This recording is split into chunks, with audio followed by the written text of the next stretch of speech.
flames sweep through it fast and furiously. It collapsed suddenly, killing firefighters above the truss, below the truss, and even outside the truss building. It can cause walls, even brick walls, to push out and collapse. Truss roofs are usually found on large area buildings, such as churches, garages, supermarkets, bowling alleys, and barns. Many firefighters are required to fight a fire in a large area building. Is a truss roof. What makes it so dangerous? As you know, roof rafters are traditionally made up of solid wood beams.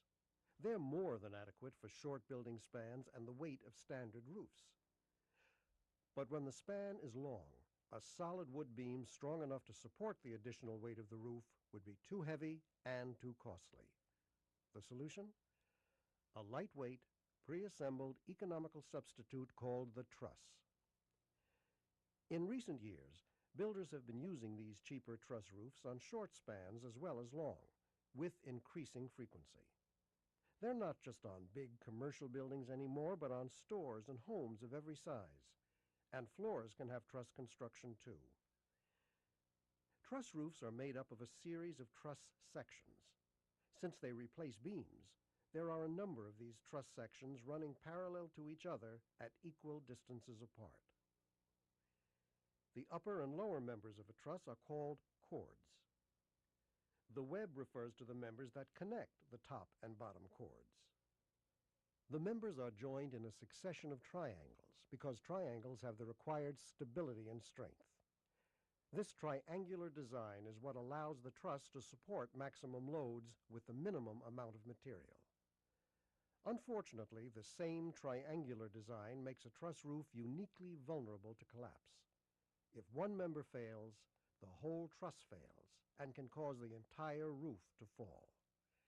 There are three types of truss design: bowstring, peaked, and parallel chord. In the bowstring truss, the top chord is arched like a bow, and the bottom chord is horizontal. This creates a mounded or arch-shaped rooftop. In the peaked roof truss, the chords form a triangle, creating a gable roof. In the parallel chord truss, the top and bottom chords are parallel and horizontal. The result is a flat, horizontal surface. Because of its open construction, the parallel chord truss is highly vulnerable to collapse during a fire. A steel bar joist flat roof is also a parallel chord truss. Although the open web steel bar joists won't burn, they're relatively flimsy and can collapse after only 5 or 10 minutes of exposure to fire. Speaking of flat roofs, those with solid wood beams are safer than the truss variety. The beams are usually thick enough to resist the fire, and the joists close enough so that if one becomes weakened by fire, the adjoining joist can assume the roof load. All of which bears out the principle: fire resistance is directly proportional to the mass of a structural member. Trusses can be made of wood, steel, or a combination of both. We're focusing on wood because it's the most common type of truss, and because it's the most dangerous for firefighters. There are two types of wood truss construction. The timber truss, generally found in a bowstring roof, consists of wood members 4 inches or larger connected by steel plates and bolts. It's designed to span lengthy distances between bearing walls and is common in large commercial and public spaces. The lightweight wood truss, generally found in a parallel chord or peaked roof, is made up of wood members 4 inches or less.